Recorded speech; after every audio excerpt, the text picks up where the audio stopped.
pakai jubah wajib. Kalau pakai jubah wajib berarti pakai batik haram. Karena lawan daripada wajib adalah haram. Tidak. Kalau perintahnya kuat, wajib. Kalau perintahnya tak kuat, sunat. Kalau larangannya kuat, haram. Kalau tak kuat, makruh. Tak suruh, tak dilarang, mubah. Saya ulang sekali lagi. Perintahnya kuat, wajib. Tak kuat, sunat. Larangannya kuat, haram. Tak kuat, makruh. Tak disuruh, tak dilarang, mubah. 5 kotak ini jangan kita ubah-ubah. Itu sudah ditetapkan ulama. Maulaya salli wa sallim daiman abada ala habibika khairil khalqikum. Bismillahirrahmanirrahim. Assalamualaikum warahmatullahi wabarakatuh.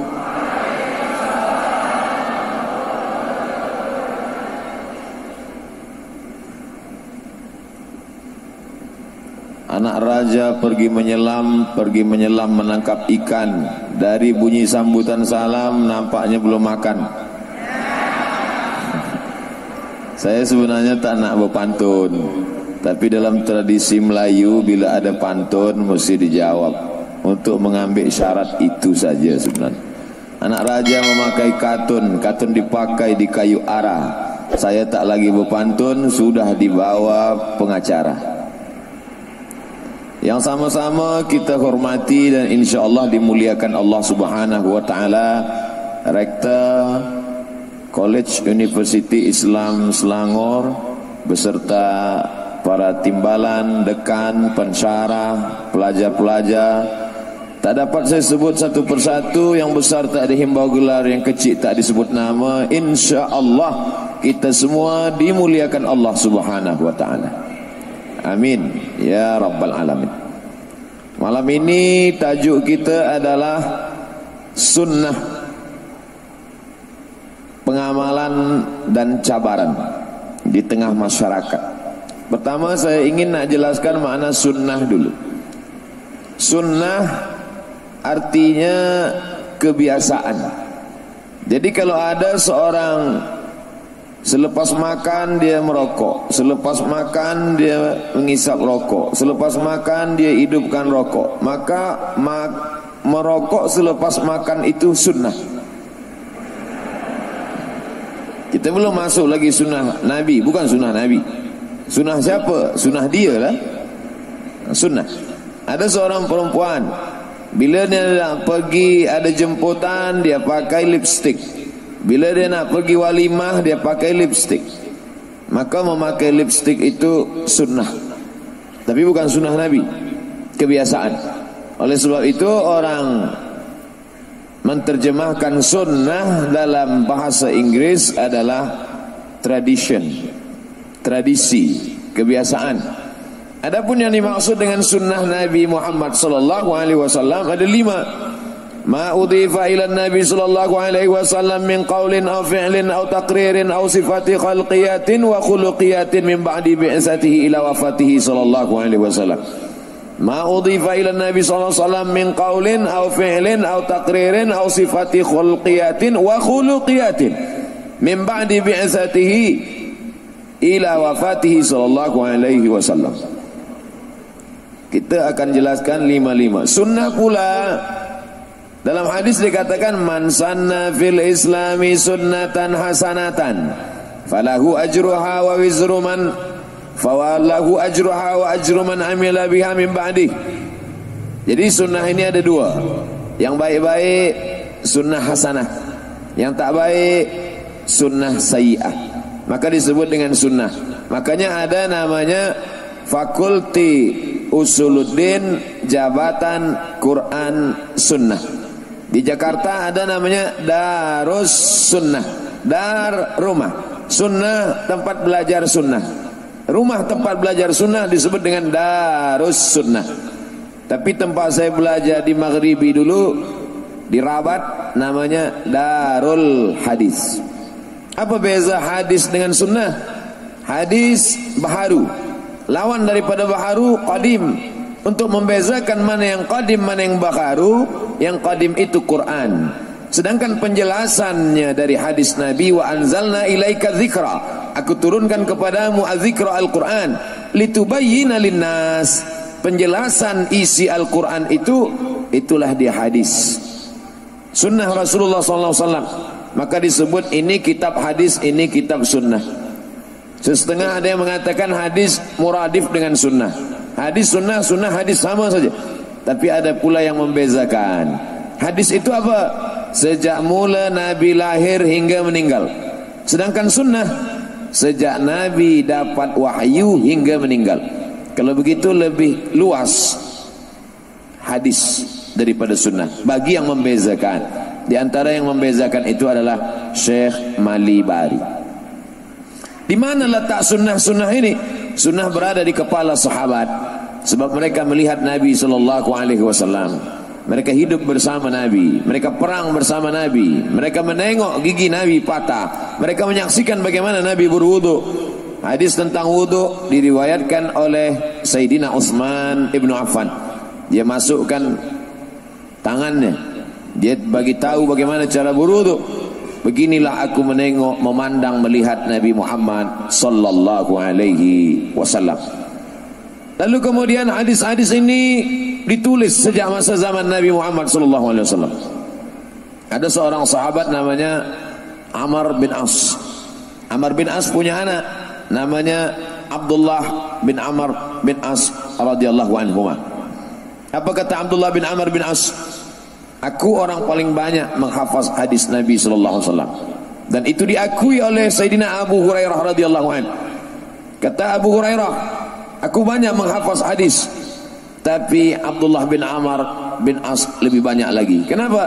Li'annahu yaktub wa ana la aktub. Karena Abdullah bin Amr bin As menulis, sedangkan Abu Hurairah tidak menulis.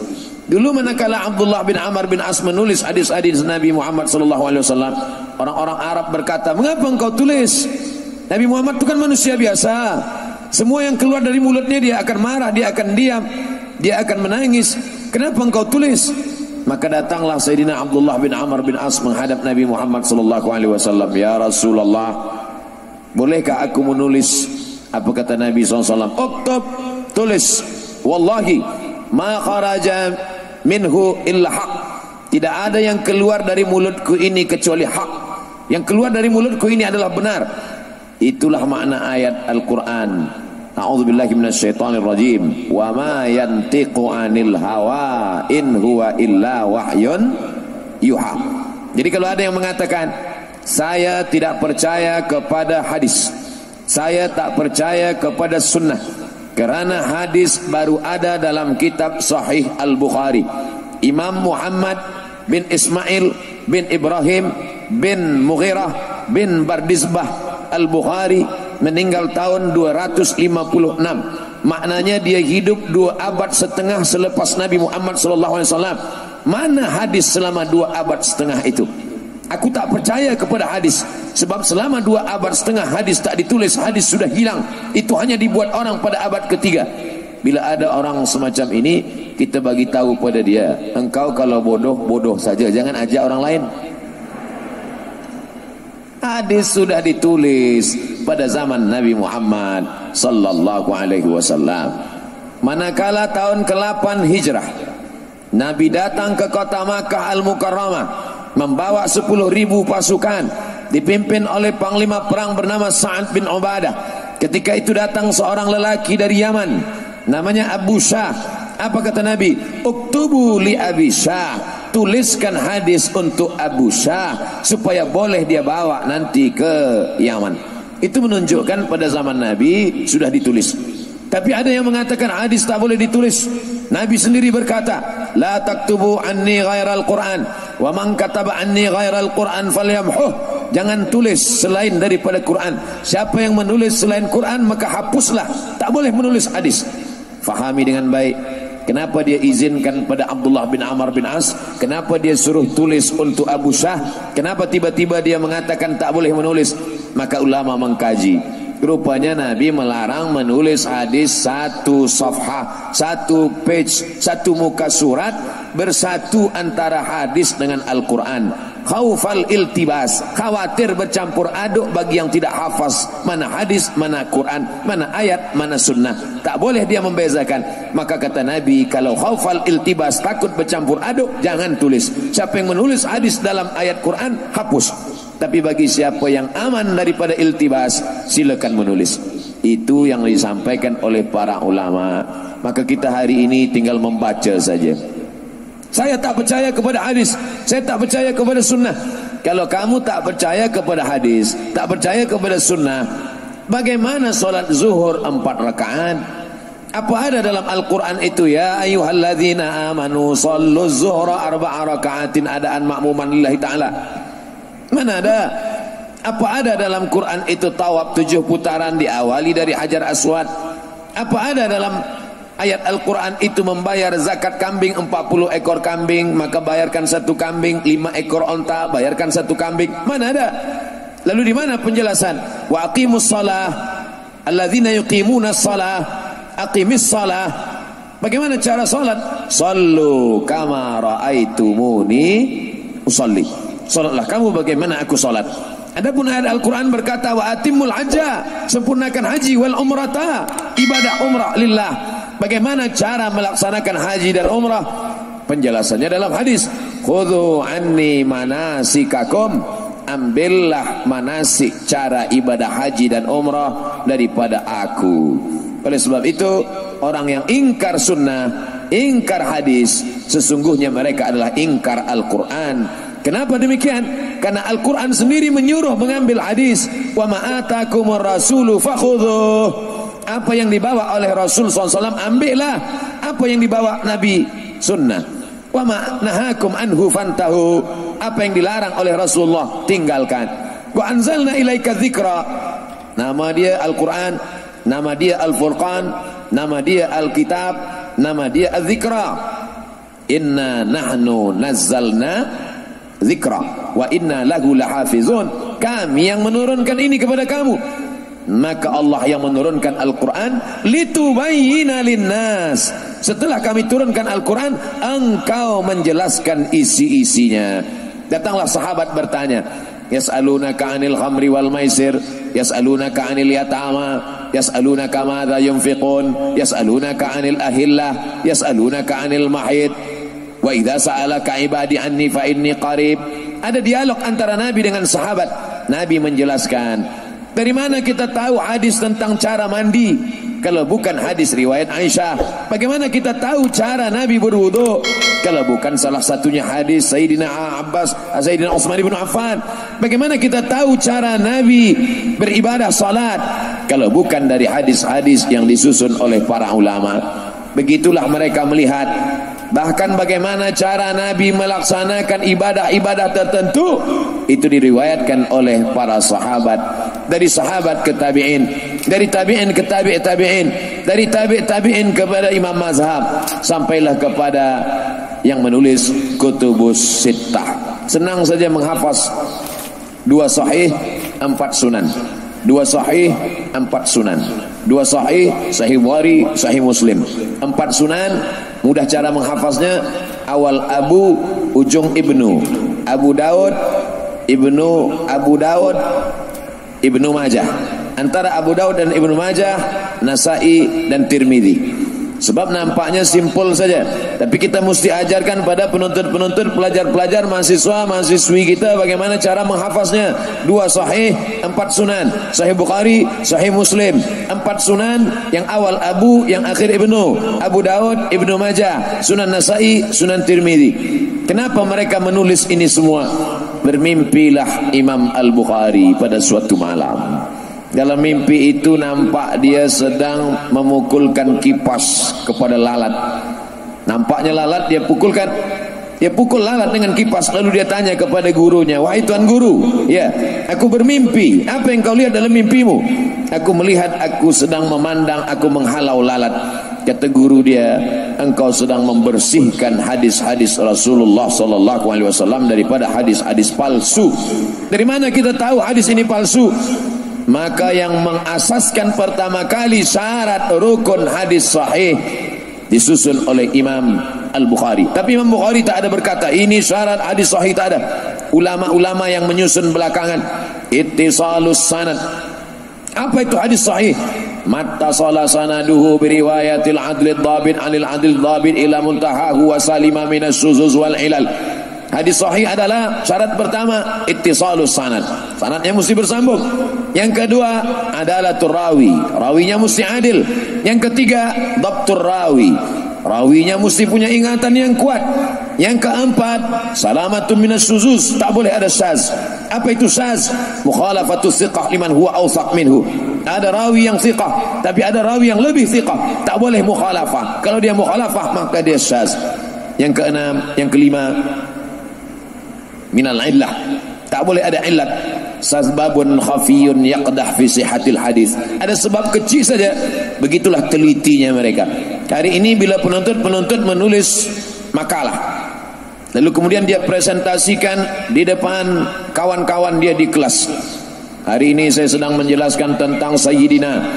Sayyidina itu boleh diucapkan karena Nabi sendiri mengatakan, hadza sayyiduna a'taqa sayyidana.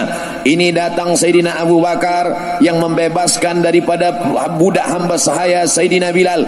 Kalau boleh menggunakan Sayyidina kepada Abu Bakar, boleh menggunakan Sayyidina kepada Bilal, mengapa tak boleh menggunakan Sayyidina kepada Muhammad sallallahu alaihi wasallam? Nabi sendiri mengatakan, innal Hasan wal Husain sayyida syababi ahlil jannah. Sesungguhnya Hasan dan Husain dua pemimpin pemuda penghuni surga. Kalau cucunya dipanggil Sayyidina Al-Hasan, Sayyidina Al-Husain, mengapa tak boleh memanggil datuknya Sayyidina Muhammad sallallahu alaihi wasallam? Argumen-argumen, dalil-dalil, hujah-hujah itu ditulis oleh penuntut mahasiswa dalam sebuah makalah. Dia presentasikan, didengar oleh yang lain. Lalu kemudian bertanya mereka, dari mana kamu dapat ini? Saya dapat ini dari buku. Buku siapa? Bukunya bertajuk 37 Masalah Populer. Siapa menulisnya? Abdul Somad. Pernah kamu berjumpa dengan dia? Tidak. Diterima. Zaman sekarang kalau ada orang menulis dari buku, dia ambil dari buku, dia tak pernah berjumpa dengan yang menulis buku, maka makalah dia diterima, tesis master dia diterima, risalah doktorah dia, PhD, Doctor of Philosophy diterima. Tapi dulu Imam Bukhari mensyaratkan al-liqa, mesti berjumpa antara satu rawi dengan satu rawi, satu periwayat dengan satu periwayat.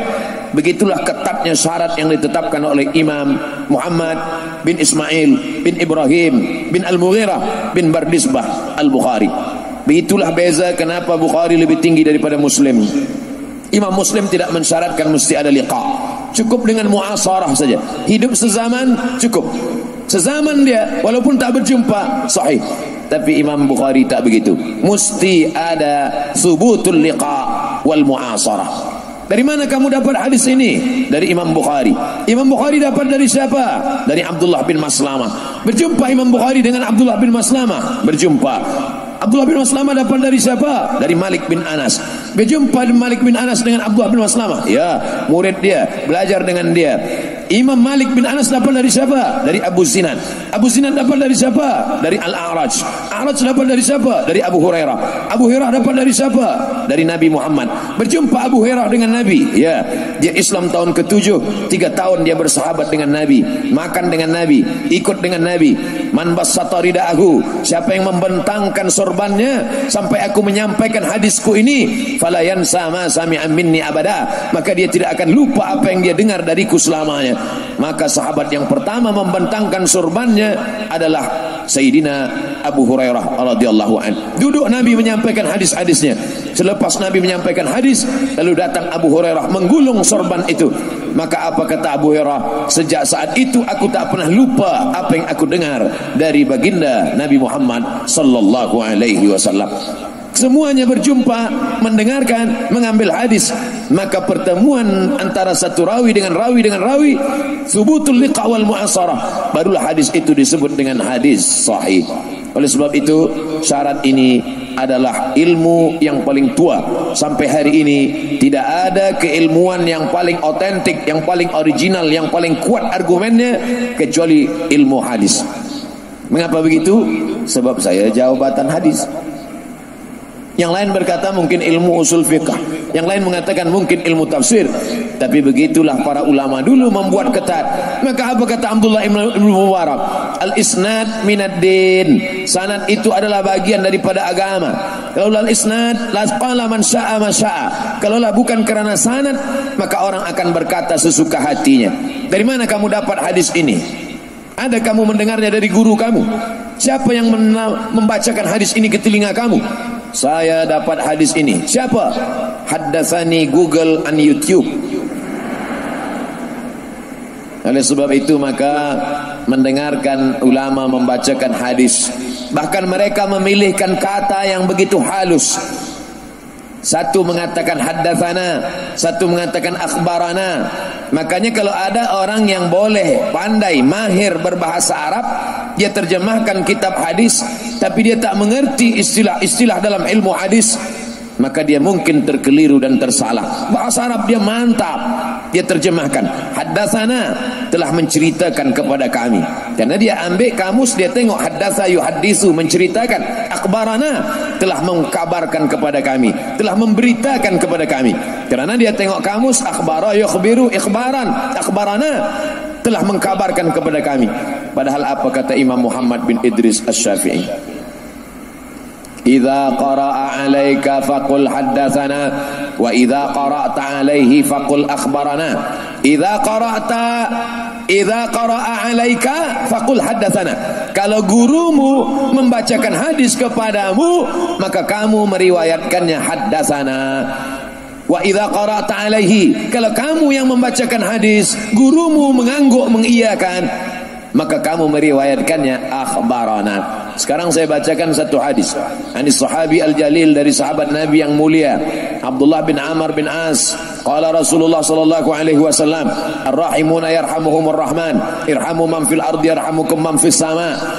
Saya membacakan, penuntut mendengar, maka manakala meriwayatkannya, maka katakanlah haddatsana Abdus Samad. Tapi bila penuntut membaca, Abdul Samad mendengar, penuntut membacakan kitab, anis sahabi al-jalil Abdullah bin Amr bin As anin Nabi sallallahu alaihi wasallam qala Rasulullah sallallahu alaihi wasallam, ar-rahimuna yarhamuhumur rahman, irhamu man fil ardi yarhamukum man fis sama.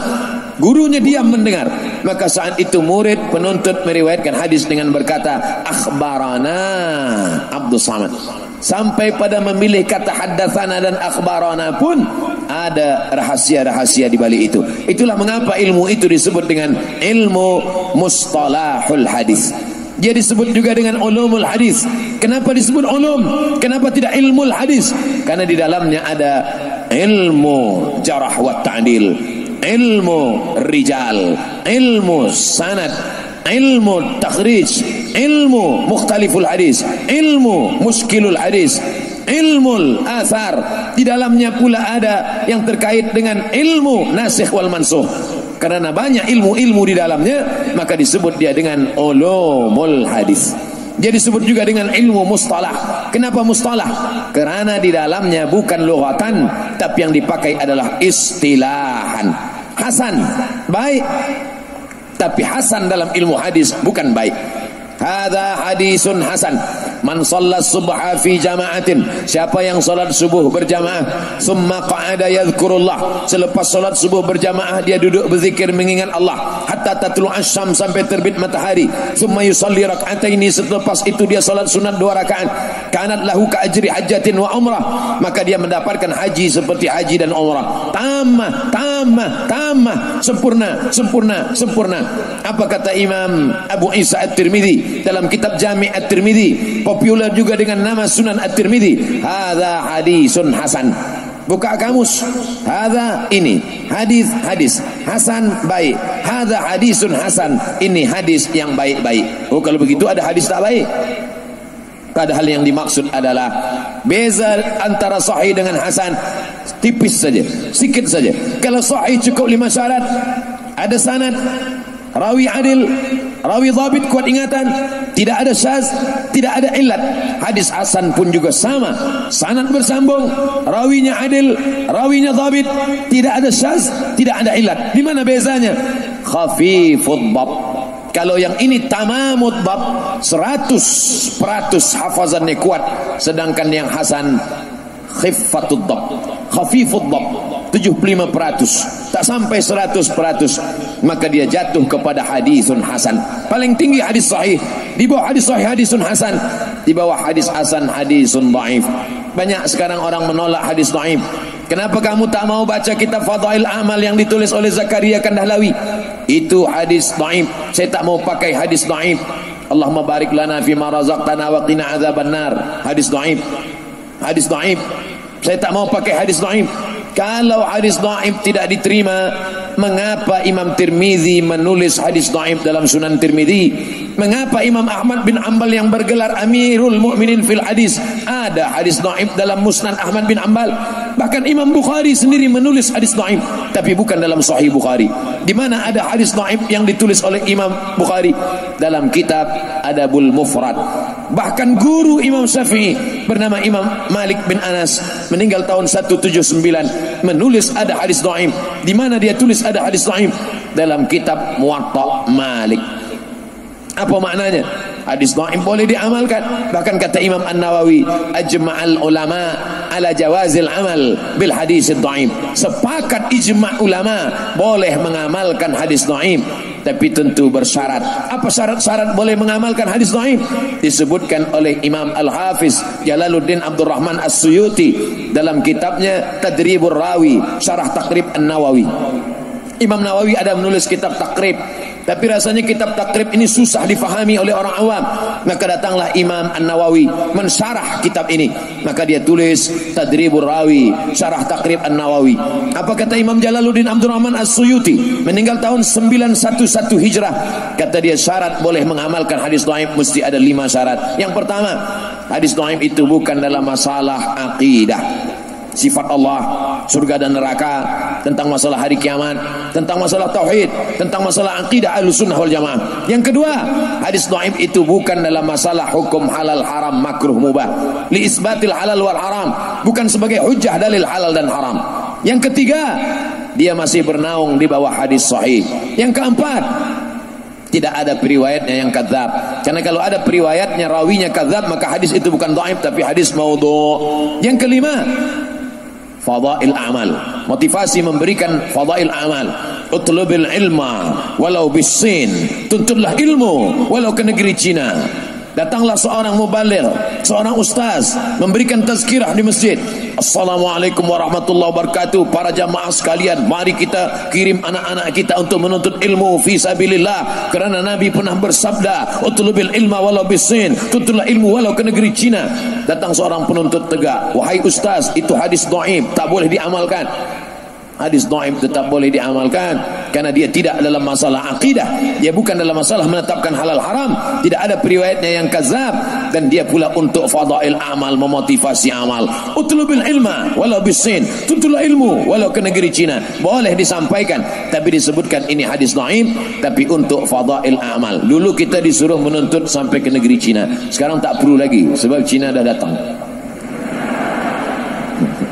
Sahabat-sahabat kita, saya banyak berkawan-kawan dengan sahabat-sahabat, kawan-kawan kita, banyak yang boleh kita ambil.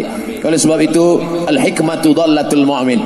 Al-hikmatu dhallatul mu'min. Hikmah itu milik orang beriman. Aina wajadaha fahuwa ahaqqu biha.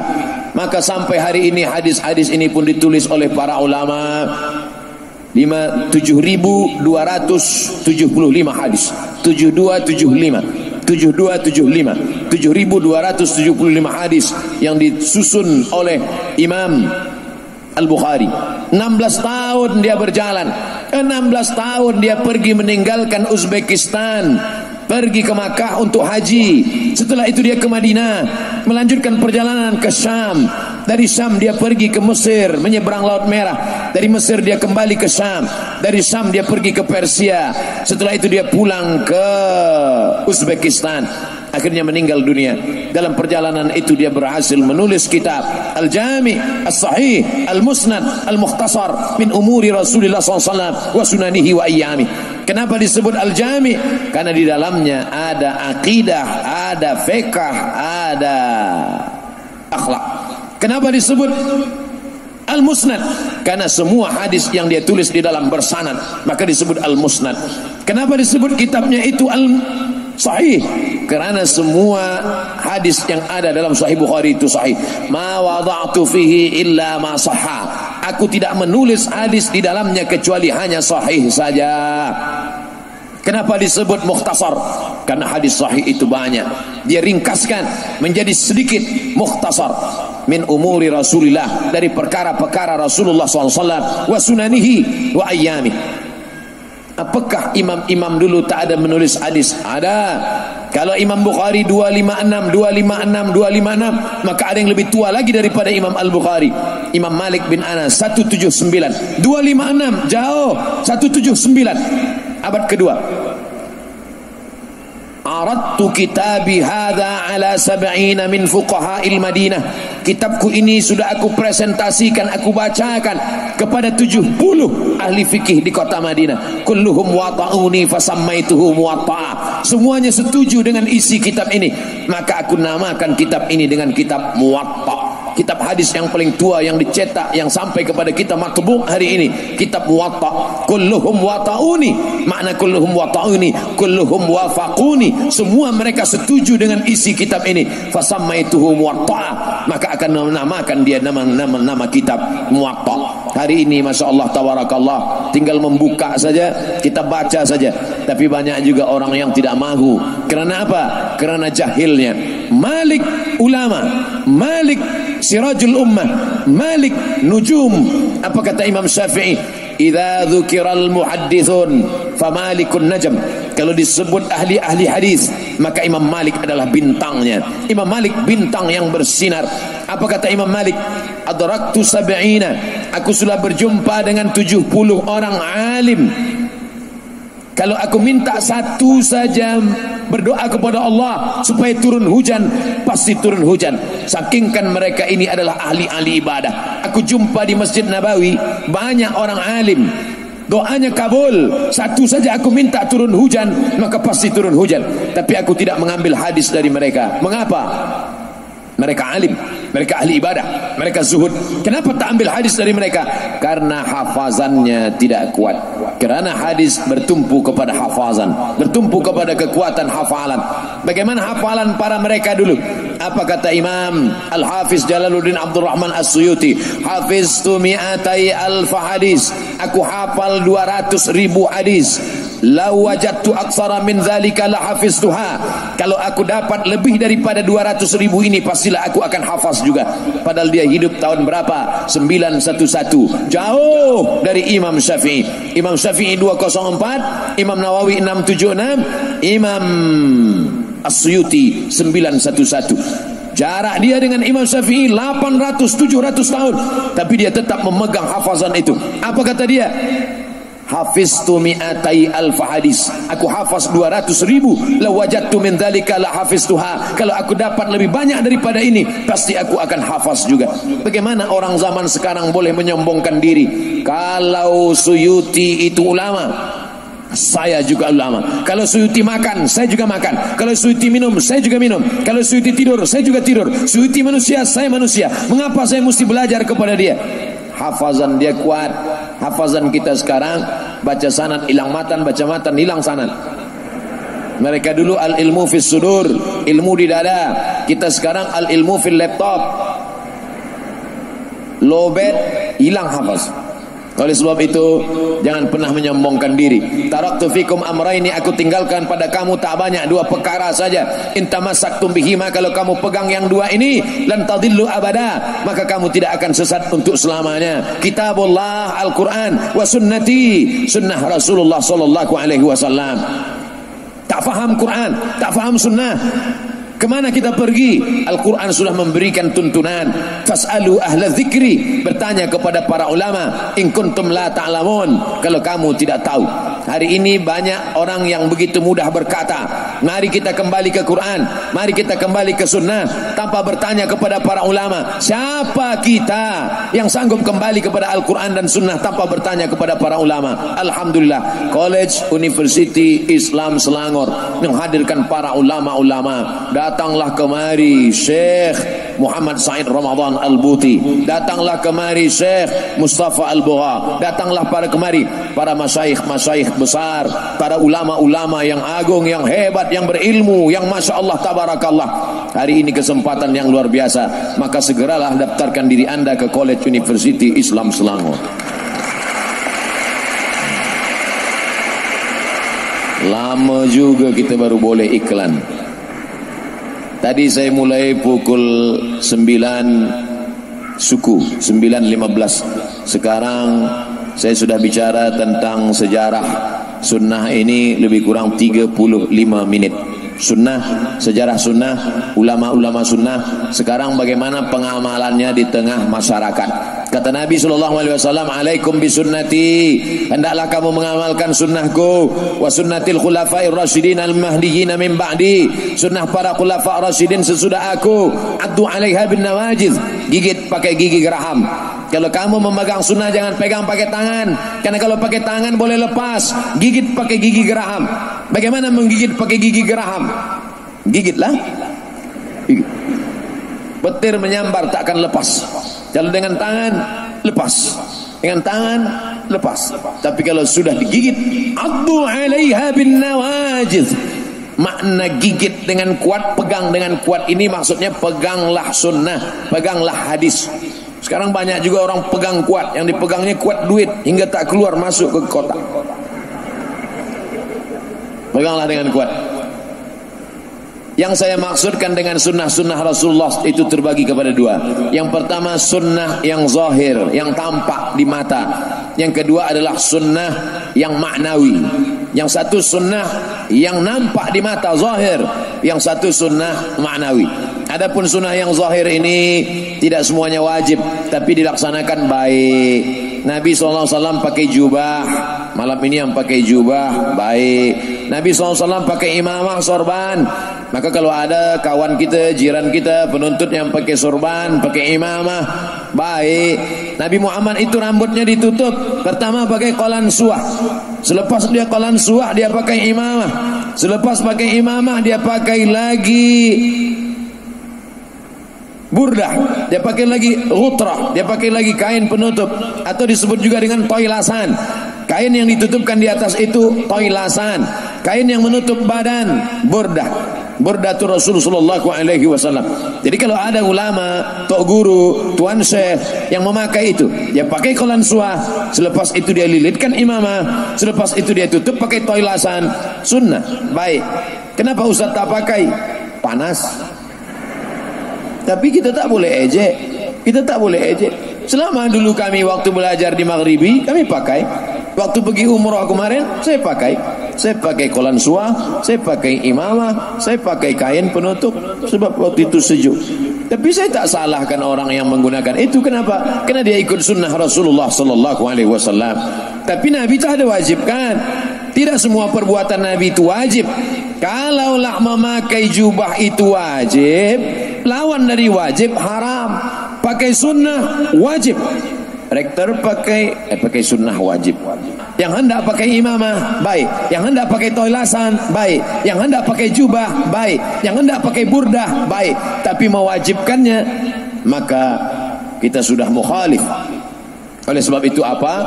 Ini semua adalah memahami sunnah-sunnah Rasulullah sallallahu alaihi wasallam. Jangan kita berkelahi gara-gara ini. Kita berkelahi hanya kerana pakaian, nanti orang sudah masuk melalui perkelahian kita. Kata Nabi sallallahu alaihi wasallam, sawus sufuf, luruskan saf. Saf kita mesti lurus, sebab kalau ada saf kita yang renggang, ada saf kita yang jarang, di situ musuh akan masuk. Filosofi lurusnya saf sebelum salat maknanya apa? Luruskan saf, kata Nabi. Jangan ada konflik pertikaian. Kalau ada ikhtilaf kita selesaikan. La tanaza'u, jangan berkelahi. Fatafshalu, kalau kamu berkelahi pasti kamu akan gagal. Kalau sudah gagal, wa tadhhaba rihukum, kamu akan kehilangan semangat. Kalau sudah kehilangan semangat, maka Islam akan jatuh. Di mana kita bisa membezakan mana hadis Nabi yang sunnat, mana hadis Nabi yang wajib, mana hadis Nabi yang fardu, mana hadis Nabi yang sunat muakkad? Ini hadisnya sama, Sahih Bukhari, Sahih Muslim, Sunan Tirmidzi, Sunan Nasai, Sunan Abi Daud, Sunan Ibnu Majah. Dari mana kita boleh membezakan? Ini hadisnya wajib, ini hadisnya fardu, ini hadisnya sunat muakkad, ini hadisnya sunan, ini hadisnya rukun, ini hadisnya maka mempelajari ilmu usul fiqh.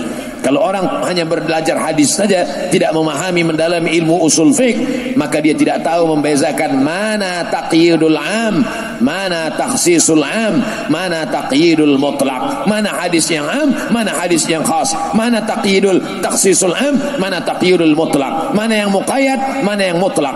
Apa kata Imam Ahmad bin Hanbal?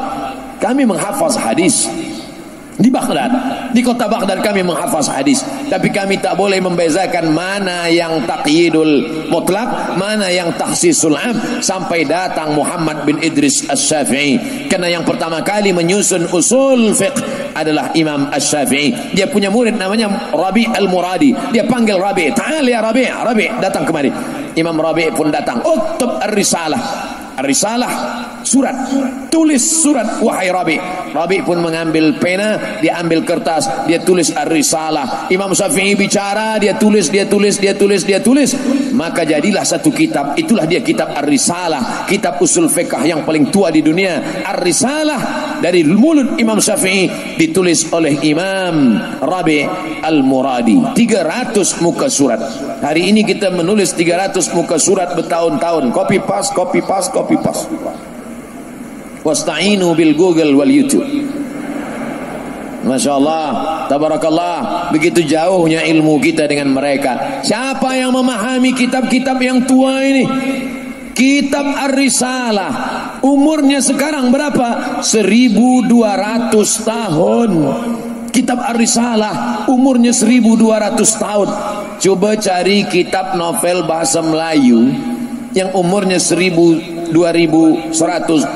tahun. Ada yang faham. Jangankan untuk membaca kitab Ar-Risalah yang bahasa Arab dengan nahwu sharaf yang tinggi, dengan balaghah, ma'ani, badi' dan bayannya.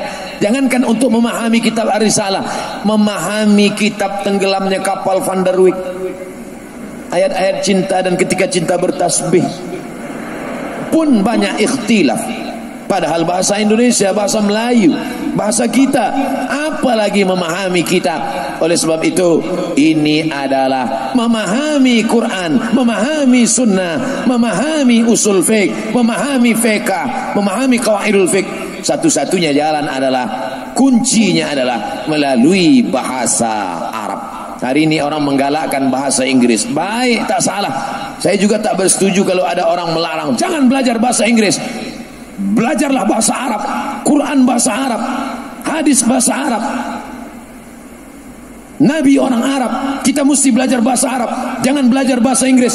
Bahasa Inggris bahasanya orang munafik, tak sesuai antara tulisan dengan bacaan. Oh, tak betul. Ini dhalla wa adalla, sesat menyesatkan.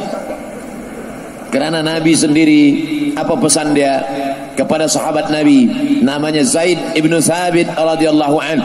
Manakala Nabi SAW sampai ke kota Al-Madinah Al-Munawwarah, kemudian Nabi berkata kepada Zaid bin Thabit, "Wahai Zaid, belajar bahasa Yahudi." Kenapa disuruh belajar bahasa Yahudi?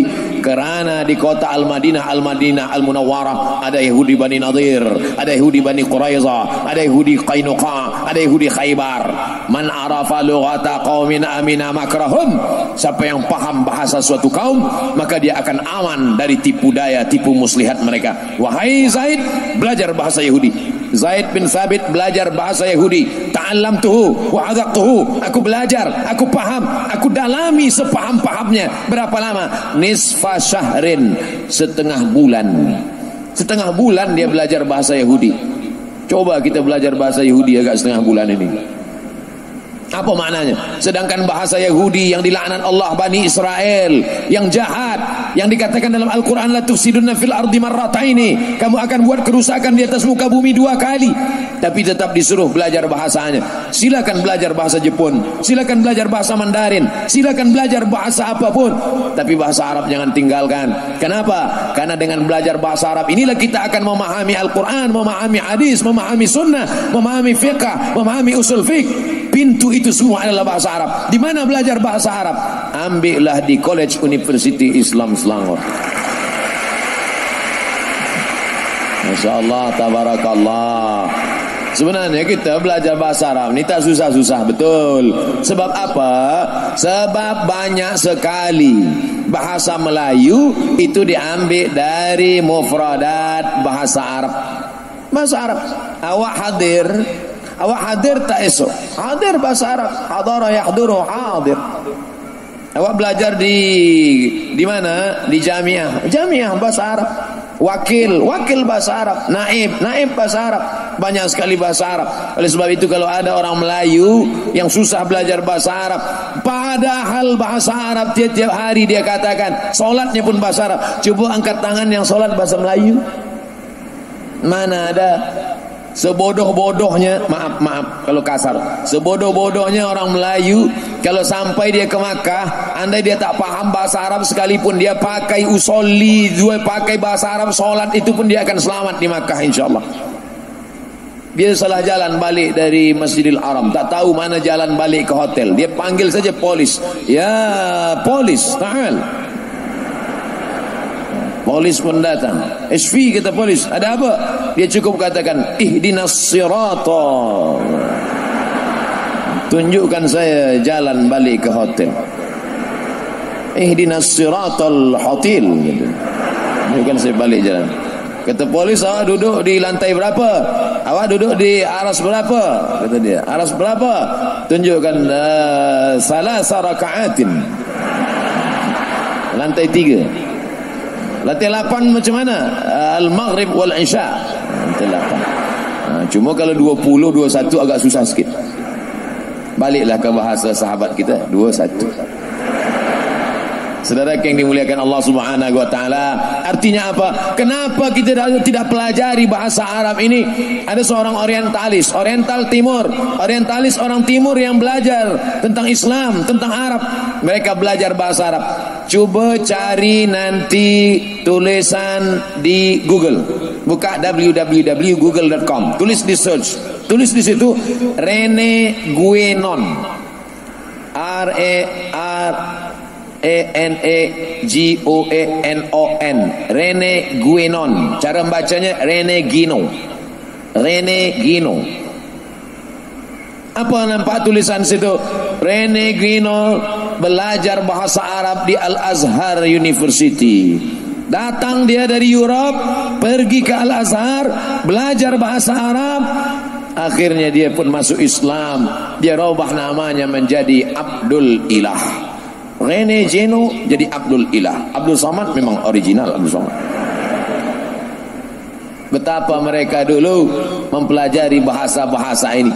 Bahkan mereka ada yang tidak masuk Islam, dia datang ke Al-Azhar, dia pakai jubah Azhar, dia pakai qalansuwa Azhar, dia belajar kepada masyayikh di Azhar, dia mengambil bahasa Arabnya. Siapa yang menulis kamus Al-Mu'jam Al-Mufahras li Alfazil Hadis, kamus indeks ensiklopedia hadis, mencari hadis dalam 9 kitab: Sahih Bukhari, Sahih Muslim, Sunan Abi Daud, Sunan Nasa'i, Sunan Tirmidzi, Sunan Ibn Majah, Muwatta Malik, Sunan Ad-Darimi, Musnad Ahmad bin Hanbal. Mencari hadis dalam 9 kitab. Siapa yang menulisnya? Aren Jan Wensing dalam kitab Al-Mu'jam Al-Mufahras li Alfazil Hadis. Dia kumpulkan orientalis, orang-orang Europe yang belajar tentang Islam, bahasa Arab. Berapa lama dia kaji 9 kitab ini? 40 tahun. Jadilah satu kitab kamus mencari hadis. Dulu kita buka hadis tak jumpa, tapi sejak ada kitab ini Al-Mu'jam Al-Mufahras li Alfazil Hadis dulu. Sekarang tak perlu lagi, sejak ada Maktabah Syamilah, tinggal tulis saja dapat. Dulu buka Sahih Bukhari tak dapat, buka Sahih Muslim tak dapat, buka Sunan Tirmidzi tak dapat, buka Sunan Abi Daud tak dapat, buka Musnad Ahmad bin Hanbal tak dapat, hadis tak dapat, batuk dapat. Hari ini begitu mudahnya kita semua. Kalaulah dicek mata mereka, lebih banyak mata mereka melihat kitab-kitab hadis ini daripada mata kita. Oleh sebab itu kadang-kadang kita malu. Padahal kita Islam, kita mengaku Muslim, hanifan musliman wa ma'ana minal musyrikin. Mengapa kita tidak mencintai kitab-kitab hadis kita? Masalah mengikuti sunnah dalam bentuk fizikli, dalam bentuk pakaian, dalam bentuk badan Nabi, dalam bentuk fizikli Nabi, baik. Jangan salahkan orang. Berjanggut sunnah, Nabi berjanggut, jangan ejek orang. Saya nengok engkau pakai janggut ni macam teroris lah. Oh, tak boleh. Aku menengok engkau pakai janggut ni macam kambing lah. Kata yang berjanggut, aku berjanggut, kau kata kambing. Kau tak berjanggut, anjing ke? Berkelahi pula kambing sama anjing. Mohon maaf, saya cakap saya ni tak layak, tak kasar. Tapi macam mana lagi? Quran pun menyebut anjing juga. Al-kalbu was-saidu tanah. Oleh sebab itu maka ini kita mustilah fahami dia dengan baik, sebab ada ikhtilaf ulama tentang memahaminya. Apa kata Nabi SAW? A'ful liha waqsus syarib, biarkan janggut panjang, potonglah kumis. Bentuknya fi'il amar. Apakah semua amar itu lil wujub? A'ful liha, biarkan janggut. Waqsus syarib, potonglah kumis. Sebab masa itu di kota Al-Madinah Al-Munawwarah, orang Majusi janggutnya panjang, misainya, kumisnya panjang. Orang Yahudi janggutnya panjang, kumis misainya juga panjang. Orang musyrik janggutnya panjang, kumisnya juga panjang. Orang kafir kumisnya panjang, janggutnya juga panjang. Bagaimana untuk membezakan? Sama-sama pakai jubah, sama-sama pakai sorban. Bagaimana membedakan ini Islam tak Islam? Maka kata Nabi, a'ful liha, rapikan janggut, waqsus syarib, potong kumis. Untuk membezakan apakah makna a'fu itu lil wujub? Maka kata sebagian ulama lil wujub, wajib. Tapi dalam sebagian ulama mazhab Syafi'i mengatakan tidak lil wujub, tapi mustahab, anjuran saja. Oleh sebab itu kalau ada ulama berbeza pendapat, maka diambil pendapat itu. Selama dia ada dalam pendapat Ahlus Sunnah wal Jamaah, ambillah. Begitu kata Syekh Ali Jum'ah dalam kitab Al-Bayan lima yusghilul azhan, menjelaskan beberapa perkara masalah-masalah yang membingungkan, membuat masyarakat confused. Oleh sebab itu sunnah yang berbentuk fizikli, sunnah pakaian, sunnah badan, sunnah muka, sunnah wajah, menggunakan celak, menggunakan siwak. Laula an asyqa ala ummati, kalau tidak memberatkan bagi umatku, la amartuhum bis siwak, aku suruh mereka memakai siwak inda kulli shalah. Baik, tak salah. Jangan ejek orang, jangan katakan ini sudah ketinggalan zaman. Apalah awak ni pakai siwak lagi macam hidup 1000 tahun yang lalu saja. Ini sunnah Rasulullah sallallahu alaihi wasallam. Tapi ada sunnah yang maknawi. Apa itu sunnah maknawi? Menjalin persatuan ukhuwah Islamiyah. Ini sunnah yang banyak ditinggalkan sekarang. Berbeza pendapat, berbeda mazhab, lalu kemudian mencaci maki, sumpah serapah. Bukan ajaran Nabi Muhammad sallallahu alaihi wasallam. Innallaha yuhibbul ladzina yuqatiluna fi sabilihi saffa. Allah suka melihat kita memperjuangkan agama Allah ini satu saf, ka'annahum bunyanun marsus. Mereka seperti satu binaan yang kokoh dan kuat. Ada tiang, ada lantai, ada atap, ada dinding, semua saling menguatkan. Yasuddu ba'duhum ba'dha, mereka saling menguatkan. La tanaza'u, jangan kamu berkelahi, jangan kamu la tadabaru, jangan saling membelakangi. La tukhalifu, jangan saling bertikai, berkonflik. Kita semua diajarkan untuk saling menyayangi, untuk saling mencintai. Al-mu'minuna fi tawaddihim wa ta'atufihim wa tarahumihim. Orang-orang beriman itu dalam kasih sayangnya, dalam akhlaknya, dalam bersikap lembutnya. Apa kata Nabi SAW? Mereka itu seperti satu badan, seperti satu tubuh. Kalau yang satu terkena penyakit, maka yang lain tidak dapat tidur malam. Kalau yang satu sudah terkena penyakit demam, luka di ujung jari, maka seluruh badan ikut merasakan demam panas, tak dapat tidur. Kalau ada orang beriman tak peduli kepada saudaranya yang ada di Palestina, ini adalah sunnah yang mesti dihidupkan. Man lam yahtam bi amril muslimin, siapa yang tak peduli kepada keadaan kaum muslimin, falaisa minhum. Hari ini saudara kita di Palestina, di Rohingya, di Uyghur, maka semua kita tolong. Bagaimana kita menolongnya? Didoakan dia dari jauh. Saya sampai hari ini khutbah Jumat tak pernah meninggalkan satu kali khutbah pun, tak pernah terlupa. Kalaupun lupa tersilap sifat manusia, tapi saya berusaha untuk mengingat. Allahumma ansuril Islam wal muslimin, Allahumma ansur ikhwanana al mujahidin al mazlumin al mustad'afin fi Palestin. Doakan. Cuma kadang saya berapi-api berdoa di atas mimbar, jamaah itu pula berair-air di bawah. Ini tantangan luar biasa, membangkitkan semangat berjamaah. Alaikum bil jamaah, hendaklah kamu berjamaah. Iyyakum wal furqah, jangan sampai kamu berpecah belah, kata Nabi sallallahu alaihi wasallam. Iyyakum wal furqah, al jamaatu rahmah wal furqatu azab. Berjamaah itu rahmat, sedangkan berpecah belah di antara umat ini adalah azab. Adapun masalah kita berbeza dalam masalah mazhab Hanafi, Maliki, Hanafi, Hambali, maka apa kata Syahid Hasan Al-Banna, nata'awan fima ittafaqna wa nata'adzar fima ikhtalafna. Mari kita bekerja sama, tolong menolong dalam perkara-perkara yang kita sepakati, dan mari kita berlapang dada menerima perbezaan. Ada perbezaan-perbezaan sedikit kita terima selama dia masih dalam ahlus sunnah wal jamaah. Di mana kita kuatkan ahlus sunnah wal jamaah ini? Tergantung kemana ketertarikan kita. Bila kita suka pada hukum halal, haram, makruh, mubah, rukun, syarat, wajib, sunat, fakulti syariah. Bila kita suka pada pembahasan tentang masalah falsafah, fakulti usuluddin. Di sana ada aqidah wal falsafah, di sana ada tafsir ulumul Quran, di sana ada hadis wa ulumul hadis wa ulumuhu. Bila kita suka pada pembahasan tentang masalah dakwah, bagaimana dakwah, bagaimana mad'u, bagaimana dai, bagaimana masalah dakwah ke depan, bagaimana cabarannya, maka ada fakulti kuliyatud dakwah, maka kita tarik ini semua. Falaula nafara min kulli firqatin minhum ta'ifatun, jangan semuanya pergi berperang. Nah, ikut jihad dengan Nabi. Allah melarang. Falaula nafara min kulli firqatin minhum, jangan semuanya pergi berperang. Ta'ifatun, ada satu dua orang, liyatafaqahu fid din, dia mendalami ilmu agama bersama Rasulullah sallallahu alaihi wasallam. Gunanya untuk apa? Waliyunziru qaumahum, supaya nanti ketika dia kembali ke kampung halamannya, dia memberikan peringatan, membacakan ayat-ayat Allah, membacakan hadis-hadis Rasulullah, menjelaskan kepada umat ini halal, ini haram, ini boleh, ini tak boleh. Untuk apa? La'allahum yahdharun, mudah-mudahan umat ini menjadi umat yang takut kepada Allah Subhanahu wa taala. Kuntum khaira ummah, kamu akan menjadi umat yang terbaik, kata Allah. Ukhrijat linnas, umat yang paling baik yang pernah dikeluarkan di atas muka bumi ini, di hadapan manusia. Inilah dia umat-umat yang paling baik. Syaratnya apa? 3. Ta'muruna bil ma'ruf, ajak orang buat baik. Wa tanhauna 'anil munkar, larang orang daripada perbuatan mungkar. Wa tu'minuna billah, beriman kepada Allah Subhanahu wa taala, mengajak berbuat baik, melarang dari perbuatan mungkar. Sunnah. Bagaimana tantangannya sekarang di tengah masyarakat?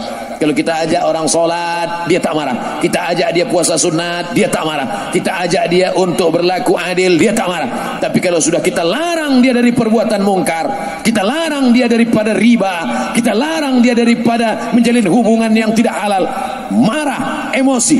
Makanya tak seimbang antara amar ma'ruf nahi mungkar. Banyak orang lebih suka amar ma'ruf. Kalau sudah nahi mungkar, dia mulai takut. Apa kata Nabi sallallahu alaihi wasallam? Ini sunnah yang mesti dihidupkan di zaman modern. La ta'murun nabil ma'ruf, ajak orang berbuat baik. Wa la tanhauna 'anil munkar, larang orang daripada perbuatan mungkar. Kalau kamu tidak melakukan sunnah amar ma'ruf nahi mungkar, la yusikanna ayyab'atsallahu 'alaikum iqaban. Aku khawatir Allah akan menurunkan hukuman. Ketika hukuman itu datang, summa tad'unahu, turun hukuman, turun azab, bumi bergoncang, langit tak lagi menurunkan air menjadi rahmat tapi menjadi laknat, banjir. Maka ketika gempa, gunung meletus, ketika azab itu datang, summa tad'unahu, kamu berdoa kepada Allah, ya Rab, aghithna ya Allah, fala yustajabu lakum, doa kamu tak dikabulkan. Kenapa doa tidak dikabulkan? Karena meninggalkan amar ma'ruf nahi mungkar. Ini adalah sunnah-sunnah yang mesti kita hidupkan pada zaman sekarang. Yang sanggup nahi mungkar dengan lidahnya, pakai lidah. Yang sanggup melakukan nahi mungkar dengan tangannya, pakai tangan. Man ra'a minkum mungkaran, siapa di antara kamu yang melihat kemungkaran, falyughayyirhu biyadihi, robah dengan tangan. Kalau tak sanggup dengan tangan, fabilisani, robah dengan lidah. Kalau tak sanggup dengan lidah, fabiqalbi, dengan hati. Tapi jangan lupa, yang dengan hati itu apa kata Nabi di ujung hadis? Baca hadisnya. Wa dzalika ad'aful iman, itulah dia selemah-lemah iman. Kenapa ketika kereta kita pilih yang paling kuat? Kenapa ketika rumah kita pilih yang paling kokoh? Kenapa ketika motorsikal kita pilih yang paling cepat? Tapi kenapa malah salah iman kita pilih yang paling lemah? Wa dzalika ad'aful iman. Kenapa kamu tak melaksanakan nahi mungkar? Yang penting saya jaga diri saya dah lah. Selamat saya cukuplah. Oh, dakwah ini kalau hanya amar ma'ruf saja orang tak marah. Nahi mungkar, larang yang mungkar, barulah orang marah. Kenapa Abdul Somad banyak bully, banyak haters? Karena nahi mungkar, banyak orang yang marah. Kalau nak ingin selamat, bagilah tazkirah tentang sabar saja. Jamaah sekalian, mari kita sabar. Apapun yang terjadi, sabar. Anak darah kita dilarikan orang, sabar. Itu bukan dakwah. Dakwah adalah ud'u ila sabili rabbik, ajak orang ke jalan Allah bil hikmah, dengan cara yang santun, wal mau'izatil hasanah, suri tauladan yang baik. Kalau tak sanggup juga, dia mesti berdebat, wajadilhum, debat dia billati hiya ahsan, seperti yang dilakukan oleh Rahmatullah Al-Hindi dalam kitabnya Izharul Haq, menampakkan kebenaran. Maka ini semua adalah tanggung jawab kita bersama. Siapa itu orang-orang yang paling baik? Siapa orang yang paling baik? Bukan orang kaya. Siapa orang paling baik? Bukan orang yang punya kuasa. Siapa orang yang paling baik? Wa man ahsanu qawlan mimman da'a ila Allah wa amila salihah. Perbuatan yang paling baik adalah perbuatan yang mengajak ke jalan Allah Subhanahu wa taala. Yang ada di hadapan saya ini adalah penuntut-penuntut. Banyak orang yang khawatir, Ustaz Abdul Somad ceramah tazkirah jangan kuat-kuat betul, nanti kami khawatir Ustaz mati tiba-tiba. Abdul Somad tak takut mati. Kalau Abdul Somad mati, 1000 pengganti sudah siap di hadapan Abdul Somad. Betul? Takbir. Saya takbir ni nak jagakan yang mengantuk-ngantuk je. Sebab saya dah tazkirah 60 minit, dia dah tengok Ustaz tu bercabang 2 dah, Ustaz nampak. Tadi saya mulai pukul 9 suku, sekarang dah sampai 10 suku, 60 minit. Rupanya kalau kita bicara di depan orang-orang berilmu yang hatinya bersih, 1 jam ni tak terasa rupanya. Masya Allah. Kata jamaah, Ustaz yang tak terasa, kami lama betul dah terasa. Seperti biasa, materi subjek 60 menit, baki sisanya adalah soal jawab. Bila ada soal-soalan saya jawab, yang boleh saya jawab, yang tak boleh saya jawab, sebab saya pun bukan alim betul, saya tak tahu betul. Yang saya tak tahu, soalan-soalan itu akan saya bawa balik ke Riau. Nanti saya akan jawab di sana melalui video, akan saya kirimkan, saya upload melalui channel Ustaz Abdul Somad Official. Jangan lupa subscribe, like and share.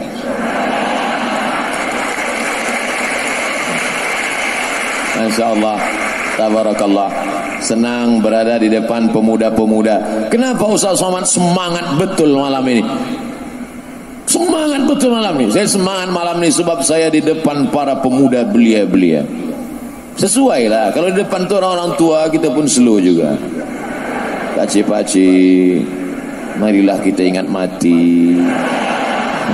Tapi kalau depannya anak muda, maka kita bangkit nahi mungkar. Takkan kita bicara depan orang tua, semua dah tua-tua semua, kita ajak nahi mungkar. Sila-sila dia terkejut, mati pula. Itu namanya fiqhul waqi', sesuaikan dengan situasi dan kondisi keadaan. Nah, jadi rupanya kita menyampaikan ayat-ayat Allah, hadis-hadis Rasulullah ini juga tergantung. Kalau yang di hadapan kita ini pemuda-pemuda, kita pun ikut bersemangat. Mudah-mudahan semangat kita ini tetap ada sampai hari kiamat insyaAllah. Mana boleh sampai hari kiamat, kita mati. Penerus-penerus kita.